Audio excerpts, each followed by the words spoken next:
Hello दोस्तों, Hindi mirror पर फिर से आपका स्वागत है। दोस्तों, आज की वीडियो में फिर से आपके लिए हम टेस्ट लेकर आए हैं जो यूपीएचसीएससी का 28 में एग्ज़ाम होने वाला है। पहले भी कई वीडियो हम बना चुके हैं और जिनका अब एग्ज़ाम होने वाला है वो प्लेलिस्ट में जाकर उन वीडियो को भी देख सकते हैं। काफ़ी अच्छे आपके क्वेश्चंस उनमें लिए गए हैं। चलिए शुरू करते हैं। आज का आज का टेस्ट जो है वो 7 नंबर का टेस्ट है। 6 इससे पहले हम करा चुके हैं और प्लेलिस्ट बनी हुई है, वहाँ भी काफ़ी वीडियो हैं, वो मिल जाएंगी आपको। चलिए देखते हैं पहला क्वेश्चन क्या है। पहला क्वेश्चन है, निम्नलिखित में से कौन सी याचिका व्यक्तित्व स्वतंत्रता से संबंधित है। तो इसमें आपको आंसर दिखाई दे रहा है, परमादेश, बंदी प्रत्यक्षकरण, अधिकार या प्रतिषेध। तो जो याचिका व्यक्तित्व स्वतंत्रता से संबंधित है वह है बंदी प्रत्यक्षकरण। चलिए देखते हैं इसकी डिटेल क्या बता रही है। भारतीय संविधान के अनुच्छेद 32 अनुच्छेद 226 के अंतर्गत क्रमशः सुप्रीम कोर्ट तथा हाई कोर्ट को 5 प्रकार के रिट निकालने का प्रावधान है। ये रिट है बंदी प्रत्यक्षकरण, परमादेश, अधिकार परीक्षा, प्रतिषेध व उत्प्रेक्षण। इसमें बंदी प्रत्यक्षकरण का संबंध व्यक्तिगत स्वतंत्रता से है। तो यहाँ पर प्रश्न में आपसे क्या पूछा गया था कि व्यक्तित्व स्वतंत्रता से किसका संबंध है। तो बंदी प्रत्यक्षकरण का संबंध व्यक्तित्व स्वतंत्रता से है। बाकी 6 प्रकार की आपकी जो हैं और भी इन 5 प्रकार के रिट और भी निकालते हैं। चलिए आगे देखते हैं प्रश्न। शिमला समझौते पर निम्नलिखित में से किसके द्वारा हस्ताक्षर किए गए थे। प्रश्न में है कि किसके द्वारा हस्ताक्षर किए गए थे जो शिमला समझौता हुआ था। इंदिरा गांधी और जेड.एन. भुट्टो, इंदिरा गांधी, अयूब खान, जवाहरलाल नेहरू एवं जेड.एन. भुट्टो। यहाँ पर ये थोड़ा मिसप्रिंट हो रखा है, मोरारजी देसाई, जेड.एन. भुट्टो। चलिए देखते हैं आंसर। इसका आंसर है इंदिरा गांधी और जेड.एन. भुट्टो। चलिए डिटेल चेक करते हैं क्या है। शिमला समझौता 1972 में भारत पाक के मध्य हुआ था, जिस पर भारत के तत्कालीन प्रधानमंत्री श्रीमती इंदिरा गांधी तथा पाकिस्तान के प्रधानमंत्री जुल्फिकार अली भुट्टो ने हस्ताक्षर किए थे। यह समझौता दोनों देशों के बीच विवाद सुलझाने के संदर्भ में एक मील का पत्थर माना जाता है। चलिए नेक्स्ट क्वेश्चन देखते हैं। भारत ने गोवा को पुर्तगालियों के कब्जे से कब मुक्त कराया। जो गोवा है उसको पुर्तगालियों के कब्जे से कब मुक्त कराया था। तो इसका आंसर 1960, 1961 या 1962 या 1963। तो इसका आंसर आपका जाएगा 1961। चलिए डिटेल देखते हैं क्या है। यहाँ पर इसकी डिटेल यहाँ है, चलिए देखते हैं। भारत सरकार ने 19 दिसंबर 1961 को गोवा को पुर्तगाली अधीनता से स्वतंत्रता दिलाई। इसके साथ ही दमन व दीप को भी पुर्तगालियों से मुक्त कराया। वर्तमान में गोवा क्षेत्रफल की दृष्टि से भारत का सबसे छोटा राज्य है। तो आपको ये जानकारी भी मिल गई कि गोवा जो है क्षेत्रफल की दृष्टि से सबसे बड़ा राज्य है और जो सबसे बड़ा राज्य क्षेत्रफल की दृष्टि से है वह है राजस्थान। ये भी आपको पता होगा। चलिए आगे देखते हैं प्रश्न का आंसर क्या होगा। संयुक्त राष्ट्र संघ के चार्टर पर मूल रूप से कहाँ हस्ताक्षर किए गए थे। न्यूयॉर्क में, सैन फ्रांसिस्को में, पेरिस में या फिर जेनेवा में। तो जो संयुक्त राष्ट्र संघ के चार्टर पर मूल रूप से हस्ताक्षर किए गए थे वे सैन फ्रांसिस्को में किए गए थे। चलिए डिटेल चेक करते हैं क्या है।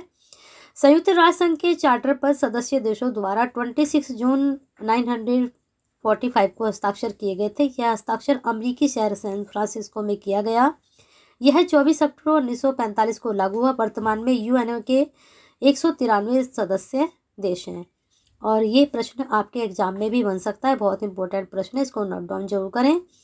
नेक्स्ट क्वेश्चन देखते हैं। स्थानीय सरकार की संस्थाएं कर लगा सकती हैं, कर नहीं लगा सकती हैं। राज्य सरकार की पूर्व स्वीकृति से कर लगा सकती हैं। राज्य सरकार को कर प्रस्तावित कर सकती है। तो जो स्थानीय सरकार की संस्थाएं हैं वह कर लगा सकती है, इसका आंसर होगा। और हम डिटेल देखते हैं। स्थानीय सरकार अपनी वित्तीय जरूरतों को पूरा करने के उद्देश्य से निम्न प्रकार के कर आरोपित यानी कि लगा सकती है, जैसे चुंगी कर, मनोरंजन कर, जल कर, स्वच्छता कर आदि। ठीक है, तो ये जो कर होते हैं स्थानीय सरकार इनको लगा सकती है। नेक्स्ट क्वेश्चन छोड़ चलते हैं। आज के जो क्वेश्चन होने वाले हैं वो पूरे 30 क्वेश्चन होने वाले हैं, तो बने रहिए हिंदी मिरर के साथ। निम्नलिखित में से किसने भारतीय संविधान को अर्ध संघीय कहा है। के.सी. बिहार ने, के.टी. साहा ने, डी.डी. बसु ने, मॉरिस जोन्स ने। तो बहुत अच्छा प्रश्न है एग्जाम के पॉइंट ऑफ व्यू से, इसको आप नोट डाउन कर सकते हैं। चलिए देखते हैं डिटेल इसकी। तो यह कहा है केसी व्हीयर ने, भारतीय संविधान का स्वरूप अर्धसंघीय है, यह कथन केसी व्हीयर का है। बोरिस जॉनसन ने भारतीय संघीय व्यवस्था को सौदेबाजी की व्यवस्था कहा है। ऑस्टिन ने भारतीय संघ को सहकारी संघवाद कहा है। तो इनके साथ साथ आपको इनके बारे में भी पता चल गया है। चलिए आगे चलते हैं प्रश्न पर। भारत के उपराष्ट्रपति के पुनर्निर्वाचन के बारे में कौन सा कथन सत्य है? यहाँ पर 4 कथन दिए गए हैं, तो इसमें हमें देखना है कि जो उपराष्ट्रपति का पुनर्निर्वाचन होता है वो क्या कथन है इसका। इस बारे में संविधान मौन है, संविधान द्वारा पुनर्निर्वाचन प्रतिबंधित है, संविधान में केवल एक बार पुनर्निर्वाचन की बात कही गई है, संविधान 5 वर्षों के अंतराल के बाद पुनर्विचार की अनुमति देता है। तो यहाँ पर प्रश्न का जो आपका आंसर बनेगा इस बारे में संविधान मौन है, ये इसका आंसर बनेगा। चलिए देखते हैं डिटेल क्या है। भारतीय संविधान भारत में उपराष्ट्रपति के पुनर्निर्वाचन के संबंध में कोई प्रावधान नहीं है, इसी संबंध में संविधान मौन है। जबकि अनुच्छेद 57 में राष्ट्रपति के पुनर्निर्वाचन के संबंध में प्रावधान दिया गया है, उपराष्ट्रपति के लिए नहीं है, राष्ट्रपति के लिए दिया गया है, वह अनुच्छेद 57 में है। एक व्यक्ति कितनी बार राष्ट्रपति पुनर्निर्वाचित होगा इसकी सीमा निर्धारित नहीं की गई है। ठीक है, चलिए आगे देखते हैं प्रश्न क्या बन रहा है। अमेरिकी संघ की स्थापना निम्नलिखित में से किसके माध्यम से की गई थी? अमेरिकी संघ की स्थापना व्यवस्थापिका, सीनेट के अधिनियम, स्वैच्छिक समझौता या इनमें से कोई नहीं? तो जल्दी से इसका आंसर सोच लीजिए, क्या सोच रहे हैं आप? अगर आपने सोचा है इसका स्वैच्छिक समझौता तो बिल्कुल सही है। चलिए डिटेल देखते हैं क्या जा रही है। डिटेल क्या है? अमेरिकी संघ की स्थापना विभिन्न राज्यों 5 राज्यों के मध्य स्वैच्छिक समझौते का परिणाम है। अमेरिकी राज्य संघ से उस रूप से नहीं बंधे जिस रूप से भारतीय राज्य बंधे हुए हैं। भारतीय राज्य संघ से पृथक नहीं हो सकते, जबकि अमेरिकी राज्य स्वतंत्र रूप से पृथक हो सकते हैं। नेक्स्ट क्वेश्चन, निम्नलिखित में से कौन सा जोड़ा अशुद्ध है यानी कि गलत है? कौटिल्य ने अर्थशास्त्र, भीष्म ने शांति पर्व, मैकियावेली ने राजनीति, प्लेटो ने लॉज। तो इसमें जो अशुद्ध है वो आपका मैकियावेली राजनीति है। चलिए देखते हैं क्या लिखा है इन्होंने। शांति पर्व महाभारत काव्य का एक खंड है जिसके रचयिता वेद व्यास हैं। यहाँ पर ये गलत दे रखा है, मैकियावेली सही है। तो इसमें जो आंसर जाएगा यहाँ पर बी आंसर जाएगा। तो जो शांति पर्व है वो महाभारत का काव्य खंड है, इसके रचयिता वेद व्यास है, ना कि भीष्म है। ये वाला सही है सी। ठीक है, चलिए आगे देखते हैं प्रश्न। संयुक्त राज्य अमेरिका का संविधान है लिखित एवं नमनीय, लिखित एवं कठोर, अलिखित एवं कठोर, अलिखित एवं नमनीय। तो जो संयुक्त राज्य अमेरिका का संविधान है वह अलिखित एवं कठोर है। यहाँ पर इसकी डिटेल है, लिखित एवं कठोर है, अलिखित नहीं है। ठीक है, लिखित है। संयुक्त राज्य अमेरिका का संविधान लिखित एवं कठोर संविधान है। यही कारण कि वहाँ संशोधन प्रक्रिया बहुत जटिल है। आज भी उसके संविधान में सिर्फ 7 ही अनुच्छेद है। हमारे कितने अनुच्छेद है पता आपको?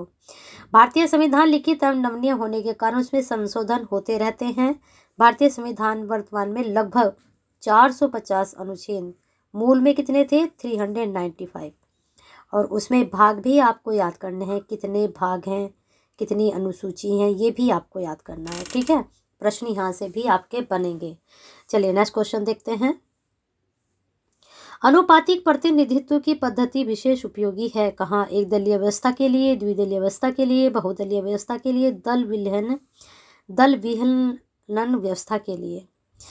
तो देख लीजिए, अनुपातिक प्रतिनिधित्व जो पद्धति है वो बहुदलीय व्यवस्था के लिए। चलिए डिटेल चेक करते हैं। अनुपातिक प्रतिनिधित्व चुनाव प्रणाली की एक विशेष पद्धति है। यह प्रणाली बहुदलीय व्यवस्था के लिए विशेष रूप से उपयोगी होती है क्योंकि इसमें सभी वर्गों को प्रतिनिधित्व का अवसर प्राप्त होता है। किसमें? अनुपातिक प्रतिनिधित्व में। चलिए नेक्स्ट क्वेश्चन देखते हैं। कौटिल्य की षणगुण नीति में निम्न में से क्या सम्मिलित नहीं है? संधि, यान, या फिर मैत्री, या फिर विग्रह। तो जो कौटिल्य की षणगुण नीति है उसमें मैत्री नहीं है। बाकी देखते हैं क्या क्या है। यहाँ पर सारा आपको जानकारी मिलेगी इसकी। कौटिल्य, चाणक्य, विष्णुगुप्त की प्रसिद्ध रचना अर्थशास्त्र में षणगुण नीति के 6 तत्व बताए गए हैं, चर्चा की गई है, जिसमें आश्रय है, संधि है, विग्रह है, यान है, आसन है, द्वैधी भाव है। प्रकार यह स्पष्ट है कि मैत्री षणगुण नीति का तत्व नहीं है। संसद का शून्यकाल शुरू होता है कब? 11 बजे के बाद या 11 बजे दोपहर से पहले, या 12 बजे दोपहर, या दोपहर के 1 बजे, या बैठक के अंतिम घंटों में। तो जो संसद का शून्यकाल शुरू होता है 12 बजे दोपहर में होता है। डिटेल यहाँ पर है, देखते हैं। शून्यकाल संसदीय कार्यवाही का एक अंग है। यह प्रश्नकाल के दौरान तुरंत बाद ही शुरू होता है, जो दिन के 12 बजे शुरू होकर 1 बजे तक चलता है, अर्थात 1 घंटे का ही होता है। संसद प्रक्रिया शून्यकाल का कहीं उल्लेख नहीं है। यह नवाचार भारत की देन है। तो इसको पढ़ लीजिए, ये प्रश्न एग्जाम में बन सकता है। नेक्स्ट क्वेश्चन हम देखते हैं। निम्न में से किस राज्य ने सबसे पहले पंचायती राज्य व्यवस्था लागू की? प्रश्न बहुत इजी है। तमिलनाडु, पश्चिम बंगाल, राजस्थान, उत्तर प्रदेश। तो सभी को हमें पता है कि सबसे पहले राज्य व्यवस्था पंचायती राज की किसने शुरू की थी? राजस्थान ने। यहाँ डिटेल है, देखते हैं कब शुरू की थी। पंचायती राज व्यवस्था सर्वप्रथम राजस्थान राज्य में लागू किया गया। 2 अक्टूबर 1959 को राजस्थान के नागौर में प्रधानमंत्री पंडित जवाहरलाल नेहरू ने इसका शुभारंभ किया था। इसके पश्चात यह व्यवस्था आंध्र प्रदेश में लागू की गई थी। इस प्रकार से आपको दूसरी जगह का भी या दूसरे प्रदेश के बारे में भी पता चल गया। तीस्ता नदी जल विवाद किनके बीच है? भारत एवं नेपाल, भारत बांग्लादेश, भारत एवं म्यांमार, नेपाल एवं बांग्लादेश। तो तीस्ता नदी का जो जल विवाद है भारत एवं बांग्लादेश के हैं, और बांग्लादेश से काफ़ी प्रश्न बन रहे हैं एग्जाम में। अब तक 2 एग्जाम हो चुके हैं, वहाँ से प्रश्न काफ़ी बने हैं, तो याद कर लीजिए इसको अच्छे से। तीस्ता नदी पाहुनरी ग्लेशियर से उद्गमित होकर सिक्किम, पश्चिम बंगाल तथा बांग्लादेश में प्रभावित होते हुए समुद्र में प्रभावित हो जाती है। अतः स्पष्ट है कि तीस्ता नदी विवाद भारत बांग्लादेश के मध्य है। अब देखते हैं, सहकारिता आयोग रिपोर्ट संबंधित है किससे? केंद्र राज्य संबंध से, न्यायिक सुधार से, चुनावी सुधार से, योजना आयोग की शक्तियों से। तो जो सरकारिया आयोग रिपोर्ट है वह केंद्र राज्य संबंध से है। चलिए चेक करते हैं डिटेल में देखते हैं। सहकारिता आयोग का गठन सन 1983 में केंद्र राज्य संबंध पर सुझाव देने के लिए गठित की गई थी। अब आपको ये भी पता चल गया इसके बारे में। इसमें 3 सदस्य थे, कौन कौन? रणजीत सिंह सरकारिया अध्यक्ष, और बी शिवरमन SR सेन सदस्य थे। समिति ने अपनी अंतिम रिपोर्ट 1987 में प्रस्तुत की थी। वर्ष 2007 में गठित पंछी आयोग भी केंद्र राज्य संबंध में संबंधित थे। चलिए नेक्स्ट क्वेश्चन देखते हैं।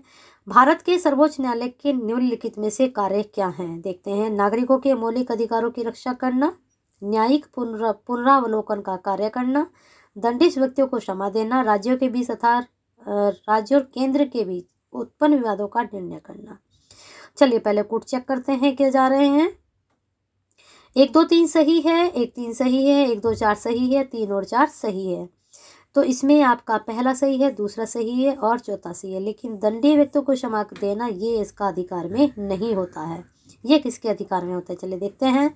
सर्वोच्च न्यायालय को संविधान का संरक्षक माना गया। इसके कार्य हैं नागरिकों के मूल अधिकारों की रक्षा करना, न्यायिक पुनरावलोकन करना, राज्यों के बीच तथा राज्यों और केंद्र के बीच उत्पन्न विवादों का निर्णय करना। लेकिन दंडित व्यक्तियों को क्षमा करने का अधिकार सुप्रीम कोर्ट को नहीं, भारत के राष्ट्रपति या राज्य के राज्यपाल के पास होता है। चलिए नेक्स्ट क्वेश्चन देखते हैं क्या बन रहा है। निम्न में से संविधान का कौन सा अनुच्छेद भारत के राष्ट्रपति के विरुद्ध महाभियोग की प्रक्रिया से संबंधित है? तो देख लेते हैं कौन सा अनुच्छेद है। अनुच्छेद 59, अनुच्छेद 60, अनुच्छेद 61 या फिर इनमें से कोई नहीं। तो राष्ट्रपति के विरुद्ध महाभियोग की प्रक्रिया अनुच्छेद 61 में है। चलिए देखते हैं डिटेल। भारतीय संविधान के अनुच्छेद 61 में राष्ट्रपति पर महाभियोग चलाने की प्रक्रिया का प्रावधान है। महाभियोग प्रक्रिया एक अर्ध न्यायिक प्रक्रिया है जो संसद में चलाई जाती है। यह प्रक्रिया राष्ट्रपति को पद से समय पूर्व हटाने के लिए चलाई जाती है। बहुत अच्छा प्रश्न है, एग्जाम के पॉइंट ऑफ व्यू से बन सकता है आपके। इस तरह के ही प्रश्न एग्जाम में आ रहे हैं। प्रदत्त विधायन की व्यवस्था से निम्नलिखित में से किसकी शक्तियों में वृद्धि हुई है? विधायिका की, विधायिनी समितियों की, या नौकरशाही की, या मंत्री परिषद की। तो बताना है किसकी शक्तियों में वृद्धि हुई है। तो चलिए चेक करते हैं। सी इसका आंसर जाएगा, नौकरशाही की।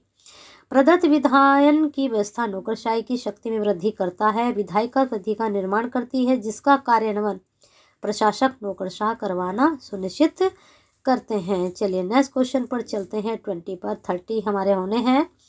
निम्नलिखित में से कौन सा एक अध्यात्मक शासन प्रणाली का दोष है? चलिए देखते हैं कौन सा दोष है। विधायिका और कार्यपालिका के मध्य समन्वय का अभाव, शासन में स्थिरता, निर्णय में शीघ्रता, विधायिका दल अनुशासन से कम प्रभावित रहती है।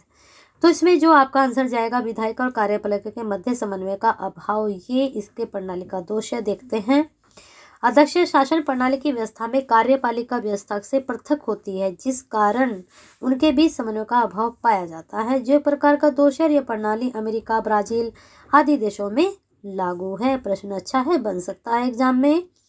नेक्स्ट क्वेश्चन है, महात्मा गांधी द्वारा आरंभ किया गया निम्नलिखित में से कौन सा प्रथम सत्याग्रह था? प्रश्न इंपॉर्टेंट है, नोट डाउन करिए इसको। चंपारण सत्याग्रह, असहयोग आंदोलन, नमक सत्याग्रह, सविनय अवज्ञा आंदोलन। तो महात्मा गांधी द्वारा जो प्रारंभ किया गया था प्रथम सत्याग्रह, वह चंपारण सत्याग्रह था। देखते हैं डिटेल क्या है। चंपारण सत्याग्रह 1917 गांधी जी द्वारा शुरू किया गया भारत में प्रथम सत्याग्रह था। यह सत्याग्रह वहां पर प्रचलित 3 कठिया व्यवस्था के विरुद्ध था, जिसमें गांधी जी को सफलता मिली। गांधी जी का ध्यान इस समस्या की ओर चंपारण के किसान राजकुमार शुक्ल ने खींचा था। बहुत अच्छी जानकारी आपको यहाँ मिली है। चलिए नेक्स्ट क्वेश्चन देखते हैं। निम्नलिखित में कौन हस्तक्षेप की नीति में विश्वास करता है? आदर्शवाद, समाजवाद, सर्वाधिकारवाद या फिर व्यक्तिवाद? तो जो हस्तक्षेप की नीति है वह व्यक्तिवाद विश्वास करता है। चलिए डिटेल देखते हैं कैसे। व्यक्तिवाद उदारवादी विचारधारा से प्रभावित एक विचार है जो व्यक्ति को उसकी क्षमता को महत्व देता है ना, तथा उसके कार्य में किसी भी प्रकार के हस्तक्षेप को नकारता है। समाजवाद में समाज को तथा सर्वाधिकारवाद में राज्य को सर्वोपरि माना जाता है। प्रश्न अच्छा है, एग्जाम के पॉइंट ऑफ व्यू से बन सकता है। चलिए देखते हैं नेक्स्ट क्वेश्चन। भारत में सांप्रदायिक निर्वाचन पद्धति का प्रारंभ हुआ। ये प्रश्न जरूर नोट डाउन करें, एग्जाम में बन सकता है आपके। भारतीय परिषद अधिनियम 1892, मार्ले मिंटो सुधार 1909। ये वाला क्वेश्चन आपके एग्जाम में जो आपका अभी हुआ है 13 में, ये क्वेश्चन आया है। ठीक है, मार्ले मिंटो सुधार से संबंधित। मॉन्टफोर्ट सुधार 1919 द्वारा या भारत शासन अधिनियम 1935 द्वारा। तो ये प्रश्न मैं इसलिए कह रही हूँ इसको जरूर तैयार करें, आपके एग्जाम में ये प्रश्न जरूर बन सकता है इनमें से किसी में भी। वहाँ पर लाल मिंटो सुधार बना है 13 को। तो देखते हैं इसकी डिटेल। इसका भी आंसर आपका सही जा रहा है, यही आंसर ही क्वेश्चन आपके एग्जाम में आया है। अब इसकी डिटेल जान लीजिए। मार्ले मिंटो सुधार 1909, जिसे भारतीय परिषद अधिनियम 1909 भी कहा जाता है, में सर्वप्रथम मुस्लिमों के लिए पृथक निर्वाचन पद्धति की व्यवस्था की गई, जो सांप्रदायिक प्रतिनिधित्व की शुरुआती आगे इसे और विस्तारित किया गया। तो ये प्रश्न की जानकारी आपको मिल गई है, इसको आप चेक कर सकते हैं जो आपका 13 का पेपर हुआ था। अब देखिए, ये सुधार में हमने एक तो देख लिया है, लेकिन इनको भी आप पढ़ लीजिए क्योंकि ये आसपास के ही सुधार हैं। हो सकता है इस बार आपसे ये वाला प्रश्न पूछ लिया जाए। आते हैं नेक्स्ट क्वेश्चन पर आपके। भारतीय संसद के दोनों सदनों का संयुक्त अधिवेशन कौन बुला सकता है? राष्ट्रपति, प्रधानमंत्री, लोकसभा अध्यक्ष, लोकसभा के अध्यक्ष की सहमति से उपराष्ट्रपति। ये प्रश्न भी जरूर तैयार कीजिए। मैं जो बता रही हूँ आपको इम्पोर्टेंट 30 और जो 13 में पेपर हुआ है उसके हिसाब से मैं बता रही हूँ कि इस तरह के क्वेश्चन बन रहे हैं, तो इनको अच्छे से तैयार कीजिए। तो इसका आंसर आपका जाएगा ये राष्ट्रपति। चलिए डिटेल देखते हैं। भारतीय संविधान के अनुच्छेद 108 में संसद के संयुक्त अधिवेशन का प्रावधान है। संयुक्त अधिवेशन भारत के राष्ट्रपति द्वारा आयोजित किया जाता है, यानी कि बुलाया जाता है, जबकि इसकी अध्यक्षता लोकसभा अध्यक्ष करते हैं। अभी तक संसद के 3 संयुक्त अधिवेशन हुए हैं। तो कितनी जानकारी कि लोकसभा अध्यक्ष करते हैं, राष्ट्रपति बुला सकता है, कौन से अनुच्छेद में है। अब इसके 3 संयुक्त अधिवेशन कौन कौन से हैं, चलिए देखते हैं। दहेज प्रतिषेध अधिनियम 1960, बैंकिंग सेवा आयोग विधेयक 1977, पोटा 2002। तो कितनी अच्छी जानकारी आपको मिली। प्रश्न यहाँ से कहीं से भी आपका बन सकता है, तो आपको अच्छे से ये चीज़ पता होनी चाहिए। संविधान का कौन सा भाग केंद्र और राज्यों के मध्य संबंध का उल्लेख करता है? भाग आपका 11, भाग 12, भाग 13 या भाग 14। तो देख लीजिए, केंद्र राज्यों के जो मध्य, ये प्रश्न भी आपका एग्जाम में आ सकता है। देखते हैं इस प्रश्न का उत्तर। भारतीय संविधान के भाग 11 में अनुच्छेद 245 से 261 तक केंद्र राज्य संबंध की चर्चा की गई है, जिसे 2 अस्थायी, विधायी और प्रशासनिक में वर्गीकृत किया गया है। वेरी इंपॉर्टेंट, जरूर नोट डाउन करें इसको भी। चलिए आगे देखते हैं। आसियान का औपचारिक रूप गठन हुआ था, कब हुआ था? 1967, 1968, 1969, 1970। तो ये हुआ 1967 में। चलिए देखते हैं। आसियान दक्षिण पूर्व एशिया देशों का एक संगठन है जिसकी स्थापना 1967 में मलेशिया में की गई थी। वर्तमान में इसके 10 सदस्य हैं। कौन कौन से हैं ये आपके देख सकते हैं। आसियान का मुख्यालय जकार्ता यानी कि इंडोनेशिया में है। संपूर्ण जानकारी आपको मिल चुकी है, तो तैयार कीजिए इसको एग्जाम के लिए। नेक्स्ट क्वेश्चन, यहाँ पर प्रश्न नहीं है। चलिए देखते हैं 28। हाँ, 2 सदस्य जो राष्ट्रपति द्वारा लोकसभा में मनोनीत किए जाते हैं वे होते हैं, कौन होते हैं? बहुत इजी है, लेकिन इसकी जानकारी आपको पता ही है कि 20 का आंसर जाएगा। थोड़ा डिटेल में देख लेते हैं। भारतीय संविधान के भाग 16 में कुछ वर्गों के संबंध में विशेष प्रावधान की व्यवस्था। इसी के अंतर्गत अनुच्छेद 331 में 2 एंग्लो इंडियन समुदाय के सदस्यों को उचित प्रतिनिधित्व प्राप्त न होने पर लोकसभा राष्ट्रपति द्वारा मनोनयन का प्रावधान था, जिसे 104 संविधान संशोधन अधिनियम 2020 द्वारा अब समाप्त कर दिया गया है। ये चीज़ ध्यान रखना। ये होता था कि 2 अब वो कर सकते थे राष्ट्रपति, लेकिन 2020 में इसको खत्म कर दिया गया है। एंग्लो इंडियन वाला प्रश्न आपसे दोनों ही तरीके से पूछा जा सकता है, तो इसको दोनों ही तरीके से आप इसको पढ़ लीजिए। नेक्स्ट क्वेश्चन, भारतीय संविधान के 91वें संशोधन का संबंध है दल परिवर्तन के आधार पर अपात्रता से, चुनाव सुधारों से, वित्त आयोग के गठन से, मानव अधिकार आयोग की रचना से। तो जो भारतीय संविधान का 91वें संशोधन है, दल परिवर्तन के आधार पर अपात्रता यानी कि वे उसके पात्रता का जो है नहीं रखते हैं, इसलिए उसका यहाँ पर प्रावधान किया गया है। चलिए देखते हैं। 91वें संविधान संशोधन अधिनियम 2003 का संबंध दल बदल के आधार पर अपात्रता से संबंधित है, जिसके द्वारा मंत्रियों की संख्या को निश्चित किया गया, जो प्रधानमंत्री सहित लोकसभा के कुल सदस्य संख्या के अधिकतम 15% होगा। यही व्यवस्था राज्यों में भी लागू होगी और किसी भी स्थिति में इसकी संख्या 12 से कम नहीं हो सकती। तो 15% तो होगी ही, लेकिन अगर आप 12 पर आते हैं तो उसके कम नहीं आप कर सकते हैं। नेक्स्ट क्वेश्चन, लास्ट आपका, निम्न में से किस ब्रिटिश प्रधानमंत्री ने बदनाम सांप्रदायिक पंचायत जारी किया, जिसमें भारत की विधायकों में विभिन्न समुदायों को प्रतिनिधित्व देने के लिए पृथक निर्वाचन की व्यवस्था की गई? बॉल्डविन, चैम्बरलिन, मैकडोनाल्ड या फिर चर्चिल? तो सांप्रदायिक पंचायत जो जारी किया बदनाम, वह मैकडोनाल्ड ने किया था। देख लेते हैं इसकी डिटेल। सांप्रदायिक पंचायत की घोषणा ब्रिटिश प्रधानमंत्री रैमजे मैकडोनाल्ड द्वारा 16 अगस्त 1932 को की गई थी। इसके माध्यम से भारत में विभिन्न वर्गों जातियों को पृथक निर्वाचन का प्रावधान किया गया था। 30 क्वेश्चन आपको कराए गए हैं और इसमें आपके मिक्स क्वेश्चन थे। आपको पता ही है कौन कौन से आपकी यूनिट से प्रश्न बन रहे थे। सारे ही प्रश्न बहुत इंपॉर्टेंट थे और इसमें 30 में से मुझे लगता है कि 4 से 5 तक आपके एग्ज़ाम में बन सकते हैं। तो तैयारी कीजिए अच्छे से और हिंदी मिरर के साथ बने रहिए। अगली वीडियो के लिए अब आपके साथ प्रैक्टिस साथ हो चुके हैं, साथ में आपकी प्लेलिस्ट बनी हुई है, तो उनको भी देखिए अच्छे से। यूपी की भी सारी आपको तैयारी कराई गई है। तो अगर आपने अभी तक चैनल को सब्सक्राइब नहीं किया है तो कर लीजिए, बेल आइकन हिट नहीं किया तो कर लीजिए, क्योंकि नेक्स्ट वीडियो आपको तभी मिलेगी जब आप ये दोनों काम करेंगे और हिंदी मिरर के साथ अपना प्यार और साथ ऐसे ही बना कर रखेंगे। वीडियो पसंद आई है तो कमेंट जरूर करें और किस तरह की आपकी तैयारी चल रही है और किस तरह का कंटेंट आपको अभी और चाहिए। आज 18 तारीख हो चुकी है, 10 दिन आपके पास है। अगर आपको और भी कंटेंट चाहिए तो बताइए कमेंट बॉक्स में और अपना प्यार और साथ हिंदी मिरर के साथ ऐसे ही बनाकर रखें।